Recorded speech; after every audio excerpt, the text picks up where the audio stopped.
Super hero related चीजों के अंदर अगर आप एक्टिव हैं तो आपने देखा होगा कि अभी रिसेंटली मार्वल स्टूडियोज की तरफ से व्हाट इफ नाम की एक एनिमेटेड सीरीज का ट्रेलर लॉन्च किया गया। इसीलिए अपने हाथों में शील्ड, चेस्ट के ऊपर आर्क रिएक्टर और सर पे लोकी के हेलमेट को लेकर इस वीडियो के अंदर मैं आपको मार्वल स्टूडियोज के व्हाट इफ के बारे में 3 ऐसे रीजंस बताऊंगा जिनकी वजह से मार्वल व्हाट इफ अल्टीमेटली एक ऐसी एनिमेटेड सीरीज बन जाती है जो कि आपके दिमाग को पूरी तरह से उड़ा दे।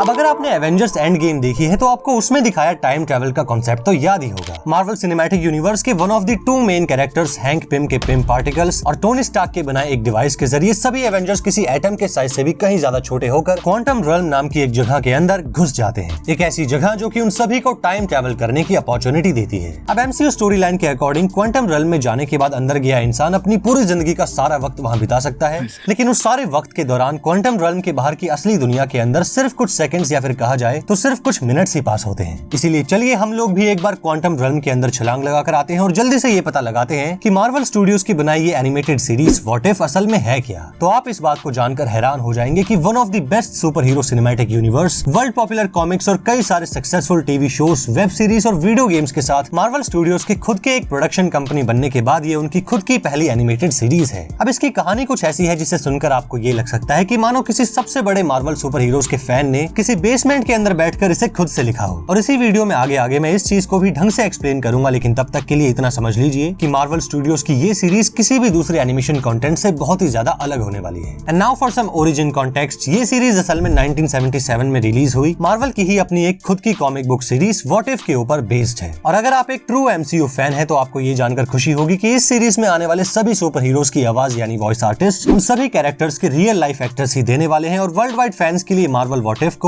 11 अगस्त 2021 को डिज्नी प्लस पर ऑफिशियली लॉन्च किया जाएगा और इसके पहले सीजन के अंदर आपको 10 एपिसोड्स देखने को मिलेंगे। अब वैसे देखा जाए तो किसी भी सुपर हीरो या फिर एक एनिमेशन फैन के लिए मार्वल व्हाट इफ किसी भी तरीके की गोल्ड माइन से कम नहीं है। और अगर आपको लगता है कि मैं इस बात को कहीं ना कहीं कुछ ज्यादा ही ओवर एग्जैजरेट करके बता रहा हूँ, देन चलिए अपने क्वांटम रियल्म से बाहर निकलकर मार्वल व्हाट इफ के सुपर अमेजिंग होने के पीछे के 3 रीजंस के ऊपर कूद जाते हैं, जिन्हें सुनने के बाद आप मेरी इस एक्साइटमेंट को ढंग से समझ पाएंगे। Reason number 1, CGI। तो जैसा कि मैंने आपको अभी कहा कि मार्वल स्टूडियोज की खुद के एक प्रोडक्शन स्टूडियो बनने के बाद ये उनकी खुद की पहली एनिमेटेड सीरीज है, लेकिन मार्वल स्टूडियोज के साथ इस अमेजिंग सीरीज को बनाने में flying Bagh productions and squeeze animation studios नाम की 2 कंपनीज का भी बहुत बड़ा हाथ है। व्हाट इफ की CGI और एनिमेशन क्वालिटी को देखकर आप इस बात का पता लगा सकते हैं कि इसका एनिमेशन किसी टिपिकल एनिमे या फिर एक वेस्टर्न एनिमेशन जैसा बिल्कुल नहीं है। हालांकि इसे बनाने में 3D एनिमेशन का यूज किया गया है, लेकिन फिर भी इसका 3D एनिमेशन किसी भी दूसरी 3D एनिमेटेड मूवी के जैसा क्यों नजर नहीं आता। एक छोटे से एग्जाम्पल के लिए ये है मिस्टर इनक्रेडिबल, जो इनक्रेडिबल्स जैसी amazing 3D CGI animated film के एक कैरेक्टर है, और दूसरी तरफ है हमारे पास थॉर, जो कि मार्वल व्हाट इफ के अंदर कुछ ऐसे नजर आते हैं। अब इन दोनों के बीच आप ये बात देख सकते हैं कि 3D एनिमेटेड होने के बाद भी इन दोनों की विजुअल क्वालिटी के अंदर कितना बड़ा डिफरेंस है। इन दोनों में से जो मिस्टर इनक्रेडिबल है उनका एनिमेशन कितना ज्यादा परफेक्ट है। CGI क्वालिटी के मामले में कैरेक्टर की स्किन के ऊपर लाइट कितने अच्छे तरीके से स्प्रेड हो रही है, कैरेक्टर के फेशियल एक्सप्रेशंस बिल्कुल टू द पॉइंट है, क्लोथ्स एंड हेयर्स का सिमुलेशन भी बहुत ही ज्यादा परफेक्ट है। लेकिन इन सब चीजों के होने के बाद भी अगर कहा जाए तो एक वर्ल्ड क्लास एनिमेशन होने के बाद भी इनक्रेडिबल्स 2 के मिस्टर इनक्रेडिबल का ओवरऑल लुक किसी भी दूसरे 3D एनिमेटेड कैरेक्टर के ही जैसा है। लेकिन दूसरी तरफ हमारे बिजली के देवता थॉर के ऊपर ये सब चीजें थोड़ी सी अलग हो जाती हैं। आप इस चीज को देख सकते हैं कि विजुअल एस्पेक्ट के मामले में व्हाट इफ का CGI डिजाइन थोड़ा सा टूनिश नजर आता है, और इस बात से मेरा मतलब ये है कि व्हाट इफ के कैरेक्टर्स 3D एनिमेटेड होते हुए भी किसी 2D ग्राफिक की तरह फ्लैट नजर आते हैं। अब आप लोगों से क्या छुपाना, असलियत तो ये है कि मुझे इसके पीछे की प्रोडक्शन पाइपलाइन का पूरी तरह से पता नहीं है, लेकिन एक चीज के मामले में मैं 50% श्योर हूँ, और वो चीज ये है कि इस सीरीज को बनाने के लिए टून शेडर नाम के एक 3D रेंडरिंग प्रोसेस का यूज किया गया होगा। अब होने को तो यार हम लोग यहाँ मार्वल की बात कर रहे हैं, ये लोग चाहे तो अपने कंटेंट के अंदर कुछ भी दिखा सकते हैं, लेकिन ट्रेलर के अंदर दिखाई CGI क्वालिटी को देखकर अगर एक अंदाजा मैं लगाऊं तो टून शेडर का यूज तो हुआ है। अब सब इस बात को जानते हैं कि 3D एनिमेशन एंड CGI एक कंप्यूटर सॉफ्टवेयर बेस्ड प्रोसेस है, और इसी प्रोसेस के अंदर एक मेथड होता है जिसका नाम है टून शेडर, जिसको अक्सर सेल शेडर भी बोल देते हैं। इस पर्टिकुलर प्रोसेस का यूज करने से CGI आर्टिस्ट अपने कैरेक्टर्स एंड एनवायरमेंट्स को थोड़ा सा 2D फील प्रोवाइड करा पाते हैं। और मार्वल स्टूडियो के व्हाट इफ के CGI के बारे में मैं आपको एक बात और बताऊं तो इस वीडियो को बनाते वक्त मैंने एक वेबसाइट पे ये पढ़ा कि इसके एनिमेशन प्रोसेस के दौरान मोशन कैप्चर टेक्नोलॉजी का यूज नहीं किया गया, जिसकी वजह से आप देख सकते हैं कि सीरीज के कैरेक्टर्स के फेशियल एक्सप्रेशंस थोड़े से ऑफ द चार्ट नजर आते हैं। बट ओवरऑल अगर CGI क्वालिटी को देखा जाए तो भाई यहाँ मार्वल की बात हो रही है। ऑफ कोर्स इन लोगों का CGI टॉप क्लास ही होने वाला है, तो आप इस बात की चिंता छोड़ दीजिए कि आपको सीरीज के एनिमेशन और CGI के मामले में मजा नहीं आएगा। Reason number 2, curiosity. Stone age के जमाने में आग की खोज से लेकर आज रॉकेट फ्यूल तक के बीच करोड़ों साल का टेक्नोलॉजिकल एंड एवोल्यूशनल गैप है। अब देखा जाए तो इस इतने लंबे गैप के अंदर इंसानों ने तरक्की तो बहुत कर ली है, लेकिन हमेशा से ह्यूमन हिस्ट्री के लगभग हर एक मेजर एक्शन के पीछे मोस्ट ऑफ द टाइम एक सिंगल कॉन्सेप्ट का सबसे बड़ा हाथ रहा है, और वो कॉन्सेप्ट है क्यूरियोसिटी। इतिहास में जब एक दिन एक पर्टिकुलर इंसान ने क्यूरियस होकर तारों की तरफ देखा तो उसने पहली बार इस बात का पता लगाया कि इस पूरे ब्रह्मांड के अंदर हर एक चीज हमारी धरती का चक्कर नहीं लगाती, बल्कि कई सारे दूसरे करोड़ों प्लैनेट्स की तरह हमारी धरती एक बहुत ही बड़े तारे का चक्कर लगाती है। वो क्यूरियोसिटी ही थी जिसने इंसान को बैलगाड़ी से लेकर सुपरसोनिक जेट्स में बिठा दिया, और वो भी क्यूरियोसिटी थी जो इंसान को अर्थ की मिट्टी से उठाकर मार्स की मिट्टी पे ले गई। आज के जमाने के टेक्नोलॉजिकली मॉडर्न वर्ल्ड के अंदर क्यूरियोसिटी सबसे बड़ी चीजों में से एक है। अब वैसे तो ये हर एक इंसान के अंदर एग्जिस्ट करती है, लेकिन जब लोग इसे ढंग से समझकर इसका सही इस्तेमाल करते हैं तब जाकर कहीं एनिमे, डीसी और मार्वल जैसी कहानियां बन पाती हैं। और मार्वल स्टूडियोज के व्हाट इफ के मामले में भी सबसे पावरफुल चीज है क्यूरियोसिटी। इसे बनाने वाले राइटर्स ने इसकी स्टोरी लिखते वक्त उन करोड़ों फैंस की क्यूरियोसिटी को इसमें लिख डाला, जो कि कभी न कभी अपने कमरे के अंदर अकेले बैठकर ये बातें सोचते थे कि सोचो क्या होता अगर टोनी स्टार्क कभी आयरन मैन ना बनाता, तो अगर स्पाइडरमैन के साथ सॉर्सरर सुप्रीम भी होता, अगर थैनोस एक शरीफ एलियन होता, अगर कैप्टन अमेरिका कभी बर्फ में ना जमता, अगर ब्रूस बैनर की जगह बेटी रॉस गामा रेज का शिकार हो जाती। ये अगर ही तो वो सबसे बड़ी क्यूरियोसिटी है जिसके ऊपर मार्वल व्हाट इफ का पूरा कंटेंट बसा है। अब तक क्या होता था कि मान लो कोई राइटर एक कहानी लिखता था जिस कहानी को कोई प्रोडक्शन कंपनी एक एनिमे या एनिमेशन के रूप में मूवीज या सीरीज के अंदर कन्वर्ट कर देती थी। अब बड़ी से बड़ी मूवी भी 2-3 घंटे के ऊपर तो क्या ही होगी, और रही बात सीजन और सीरीज की तो इसमें तो मैं आपको क्या ही बोलूं, बस एक बार वन पीस को देख लीजिए, आप समझ जाएंगे कि इसका तो कोई अंत ही नहीं है। लेकिन एक ऑडियंस के पर्सपेक्टिव से कोई भी मूवी या सीरीज मान लो कुछ घंटों या फिर कुछ महीनों के अंदर खत्म हो जाती है, पर इतने अमेजिंग कंटेंट को देखने के बाद ऑडियंस के दिमाग से उसका असर खत्म नहीं होता, और यही असर आगे चलकर फैन फाइट्स और फैन थ्योरीज जैसी चीजों को जन्म देता है। बीइंग एन एनिमे फैन हम सब इस बात को जानते हैं कि किसी भी क्वालिटी कंटेंट का फैन कल्चर किस हद तक स्ट्रॉन्ग और ऑब्सेस्ड हो सकता है। जब किसी कंटेंट के फैंस उनकी अपनी तरफ से बनाई फैन थ्योरीज को इतना ज्यादा सपोर्ट कर सकते हैं, तो जरा सोचिए कि तब क्या होगा जब उनके फेवरेट कंटेंट के ओरिजिनल मेकर्स ही कुछ क्रेजी फैन थ्योरीज और कई सारी पॉसिबिलिटीज को एक हाई क्वालिटी कंटेंट के अंदर बनाकर उनके सामने रख दें। बस तो फिर इसके बाद जो होगा वही मार्वल व्हाट इफ के साथ भी होने वाला है। इस अमेजिंग और इंटरेस्टिंग सीरीज को देखने के बाद दुनिया भर के मार्वल फैंस पगला जाएंगे, और अल्टीमेटली मार्वल व्हाट इफ का नाम भी दुनिया की one of the most popular animated series के बीच में जुड़ जाएगा। रीजन नंबर 3, फाइनली बस इतना ही बोलूंगा कि आप एक बार को ये भूल जाइए कि आप एक एनिमे फैन हैं, डीसी फैन हैं या फिर किसी वीडियो गेम के फैन हैं। तो इस ट्रेलर को देखने और इसके बारे में कुछ थोड़ी बहुत चीजें पढ़ने के बाद मैं आपको इतना जरूर कह सकता हूँ कि overall content and entertainment feel के मामले में मार्वल स्टूडियोज का व्हाट इफ किसी सुपर रोलर कोस्टर राइड की तरह होने वाला है। अब तो बस देखना ये होगा कि इस इंटरेस्टिंग से दिखने वाली सीरीज के शुरुआती 10 एपिसोड्स अपने अंदर किस किस तरीके के कंटेंट को समेटे हुए हैं। लेकिन इसके साथ ही पर्सनली मेरा तो यही मानना है कि इसकी ओवरऑल फील बहुत ही ज्यादा अमेजिंग होने वाली है। और फिर जब बात मार्वल की है तो इन लोगों के पास कैरेक्टर्स और स्टोरीज की भी कोई कमी नहीं है। अगर किसी के पास किसी चीज की कोई कमी है तो वो बस यूट्यूब के इस एल्गोरिदम के अंदर सुधार की कमी है। अब पता नहीं लोगों ने यूट्यूब एल्गोरिदम का ये कैसा सिस्टम बनाया है, लेकिन अब जो भी है बस यही है। इसलिए इस वीडियो की रीच को थोड़ा सा बढ़ाने के लिए प्लीज इस वीडियो को एक बार लाइक जरूर कीजिएगा, क्योंकि किसी भी कंटेंट को चढ़ाने और गिराने वाली अल्टीमेट पावर सिर्फ आप ऑडियंस के ही पास होती है। और रही बात मार्वल स्टूडियोज के व्हाट इफ की, तो तीसरा और फाइनल रीजन इसी एक चीज के ऊपर आकर सिमट जाता है कि as an animation and quality content fan आपको इस सीरीज के अंदर दोनों ही चीजें देखने को मिल जाएंगी। तो बस फाइनली वेट करना 11 अगस्त का, ताकि आप इस अमेजिंग सीरीज के अमेजिंग विजुअल्स को एंजॉय कर पाएं। अब देखिए, ऑलमोस्ट हम सब लोग इस बात को जानते हैं कि जब कभी भी बात पावर लेवल्स या फिर स्टोरी कॉन्सेप्ट के ऊपर आ जाती है तो अक्सर ऐसे मामले में एनिमे फैंस और सुपर हीरो फैंस के बीच में कुछ ज्यादा जमती नहीं है।